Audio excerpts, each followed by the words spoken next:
Prepárate para una inmersión en un caso que ha perturbado a América durante décadas, un caso que te dejará con más preguntas que respuestas. Nos adentramos en la oscuridad del delta del Mississippi, Sí. en West Memphis, Arkansas, Ajá. era 1993. Mm. Y lo que comenzó como una tarde de juegos para 3 niños de 8 años, Steve Branch, Michael Moore y Christopher Byers, Sí. se transformó en una pesadilla que aún perdura. 3 niños inocentes que desaparecieron sin dejar rastro, engullidos por la sombra del misterio que se cernía sobre West Memphis.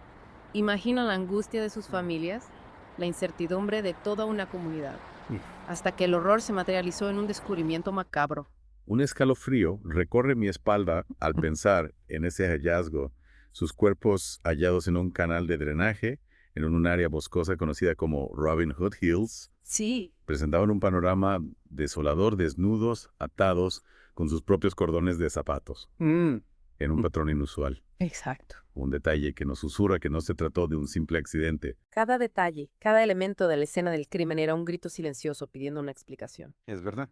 Algunas de sus ropas estaban esparcidas por el lugar, otras prendas aparecieron al revés, algunas incluso colgadas de las ramas de los árboles. Claro. Un rompecabezas macabro que la policía debía resolver para comprender la magnitud de la tragedia. Y si la escena ya era perturbadora, las lesiones que presentaba Christopher Byers añadían una capa aún más siniestra al caso, laceraciones en su cuerpo, especialmente en la zona genital, que dieron pie a una teoría inicial que heló la sangre de todos. La policía, ante las terribles heridas de Byers, consideró la posibilidad de un asalto sexual. Sin embargo, los análisis forenses posteriores descartaron esta hipótesis, lo que, en lugar de arrojar luz sobre el caso, lo sumió en una oscuridad aún más profunda.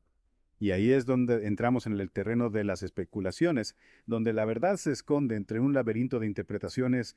Las heridas de Christopher, particularmente las de la zona genital, se convirtieron en el centro del debate, generando dos versiones completamente opuestas. Por un lado, la acusación, aferrándose a la brutalidad de las lesiones, sostenía que se trataba de una mutilación ritual, una castración evocando la sombra de un crimen satánico. Por otro lado, la defensa argumentaba que las heridas, por terribles que parecieran, podrían haber sido causadas por animales después de la muerte. Dos visiones enfrentadas, dos caminos que conducían a conclusiones diametralmente opuestas. En este punto, la investigación se adentra en un territorio pantanoso, un terreno fértil para la especulación, y el miedo es en este contexto de incertidumbre de búsqueda desesperada de respuestas, donde entran en escena 3 jóvenes que cambiarían el rumbo del caso para siempre. Damien Echols, Jason Baldwin y Jesse Miskelly Jr., los 3 de West Memphis. 3 figuras que para la acusación encajaban en el perfil del culpable perfecto, jóvenes con gustos diferentes, aficionados al heavy metal vestidos de negro, que se convertían en el chivo expiatorio ideal para una sociedad aterrorizada por la sombra del satanismo. Es fascinante y a la vez escalofriante cómo la percepción pública puede influir en el desarrollo de un caso, ¿verdad? Esa época marcada por el pánico satánico, un miedo irracional a supuestos cultos y rituales oscuros, sin duda contribuyó a que las sospechas se centraran en estos 3 jóvenes. Exacto. El contexto social y cultural juega un papel crucial a la hora de interpretar los hechos, de construir una narrativa, y en este caso el miedo al satanismo, alimentado por los medios de comunicación y por una serie de casos similares, creó un caldo de cultivo perfecto para que Damien, Jason y Jesse se convirtieran en los principales sospechosos. Y así, con la sombra del miedo y los prejuicios cernidos sobre el caso, el destino de los 3 de West Memphis quedó sellado. Condenados a pesar de la falta de pruebas físicas contundentes que los vincularan directamente con el crimen, Damien Echols, considerado el líder del supuesto grupo satánico, fue sentenciado a muerte. Jason Baldwin a cadena perpetua y Jesse Miskelly Jr. a cadena perpetua más 2 sentencias de 20 años.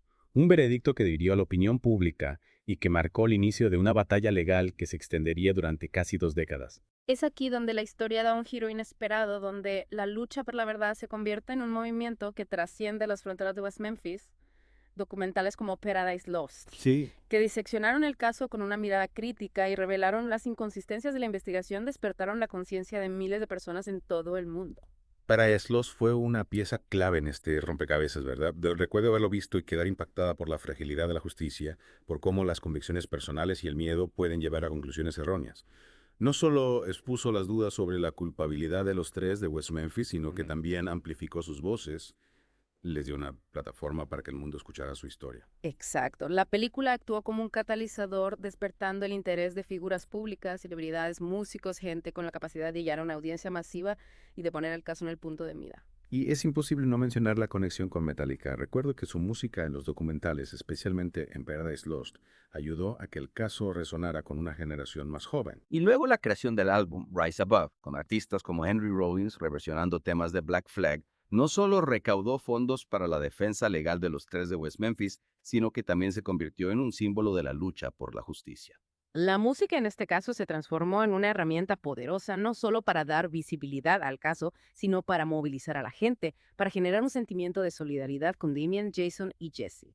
Mientras el movimiento por su liberación cobraba fuerza, la ciencia forense avanzaba abriendo una nueva puerta hacia la verdad. En 2007, el análisis de ADN realizado a las pruebas encontradas en la escena del crimen reveló la presencia de material genético que no correspondía ni a las víctimas ni a los condenados. Imagina el impacto de este descubrimiento después de años de lucha de clamar por la revisión del caso. La ciencia les daba la razón. Este hallazgo puso en jaque la versión oficial, sembrando la duda sobre la culpabilidad de los tres de West Memphis y abriendo un nuevo capítulo en esta historia llena de giros inesperados. ¿Y qué sucedió entonces? Se reabrió el juicio. Se buscó al verdadero culpable. El caso entró en un laberinto legal con recursos, apelaciones y una batalla constante entre la defensa que exigía un nuevo juicio y la fiscalía que se resistía a admitir la posibilidad de un error judicial. Años de incertidumbre, de lucha incansable de aferrarse a la esperanza. Imagino la presión que debieron soportar Damien, Jason y Jesse, sus familias y sus defensores. Y tras años de una batalla legal agotadora, en 2011 se llegó a un acuerdo inusual, una salida que permitía la liberación de los tres de West Memphis, pero que dejaba un sabor agridulce en el paladar: la doctrina Alford. La doctrina Alford, un término que suena complejo, casi sacado de un antiguo grimorio legal. ¿Puedes explicarnos en qué consiste? En esencia, la doctrina Alford permitía a los acusados mantener su inocencia mientras reconocían que la fiscalía contaba con suficientes pruebas para obtener una condena en un nuevo juicio, una especie de limbo legal, una puerta hacia la libertad, pero que implicaba limpiar su nombre por completo. Una decisión desgarradora, ¿no crees?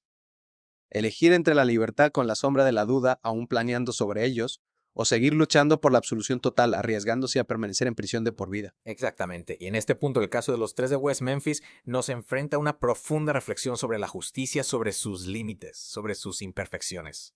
¿Qué es más importante, la libertad o la verdad? Se puede hablar de justicia cuando la duda persiste, cuando el verdadero culpable, si es que hubo otro, sigue libre. Una encrucijada vital, sin duda, aceptar la doctrina. Alford significaba renunciar a la posibilidad de un nuevo juicio, de demostrar su inocencia ante el mundo significaba cargar con el peso de una condena, aunque se les concediera la libertad. Exacto, imagina el dilema, la lucha interna de estos hombres. Por un lado, la posibilidad de salir de prisión, de recuperar una vida que les fue arrebatada por otro. La imposibilidad de limpiar sus nombres, de liberarse del estigma de un crimen que siempre negaron haber cometido. Y después de 18 años de encierro de una lucha incansable por la justicia, Damien, Jason y Jesse decidieron tomar la difícil decisión de aceptar la doctrina. Alford en 2011 abandonaron a la prisión con una sentencia suspendida de 10 años, pero con la sombra de la duda aún planeando sobre ellos. Un final agridulce, sin duda, la libertad recuperada, pero a un precio muy alto su historia. Sin embargo, no termina aquí. El caso de los tres de West Memphis sigue abierto en el sentido de que nunca se ha identificado a otro culpable. La incertidumbre persiste, alimentando la fascinación por este misterio sin resolver. Y esa es esa incertidumbre la que nos mantiene cautivados, la que nos lleva a cuestionar todo lo que creíamos saber si Damien, Jason y Jesse no fueron los responsables. ¿Quién lo hizo? Es posible que la verdad siga ahí fuera esperando ser descubierta. El caso nos recuerda que la justicia humana a veces es imperfecta, que la verdad puede ser escurridiza, que a veces se esconde entre las sombras de la duda, y nos invita a reflexionar sobre la importancia de la investigación, del análisis crítico, de no dar nada por sentado. Es como si el caso de los tres de West Memphis fuera un espejo que refleja las imperfecciones de nuestro sistema judicial, los peligros de los juicios precipitados, el poder del miedo y la manipulación. Nos recuerda la importancia de mantener la mente abierta, de cuestionar las versiones oficiales, de no dejarnos llevar por la corriente de la opinión pública. Nos invita a convertirnos en detectives de la verdad, a analizar las pruebas, a buscar respuestas más allá de lo evidente. Y a medida que profundizamos en este caso en sus detalles, en sus contradicciones, nos damos cuenta de que no hay respuestas fáciles, que la verdad a veces es un mosaico complejo formado por fragmentos dispersos que debemos intentar reconstruir con paciencia y determinación. El caso de los tres de West Memphis nos deja con un sabor amargo, una sensación de injusticia que perdura, pero también nos inspira a seguir buscando la verdad, a luchar contra la inercia, a no permitir que el misterio nos venza. Es un recordatorio de que a veces la búsqueda de la justicia es un camino largo y tortuoso, lleno de obstáculos y decepciones, pero también es un camino que vale la pena recorrer porque nos acerca un poco más a la verdad, a la comprensión de la complejidad humana. Y así, con esta última reflexión, cerramos nuestra inmersión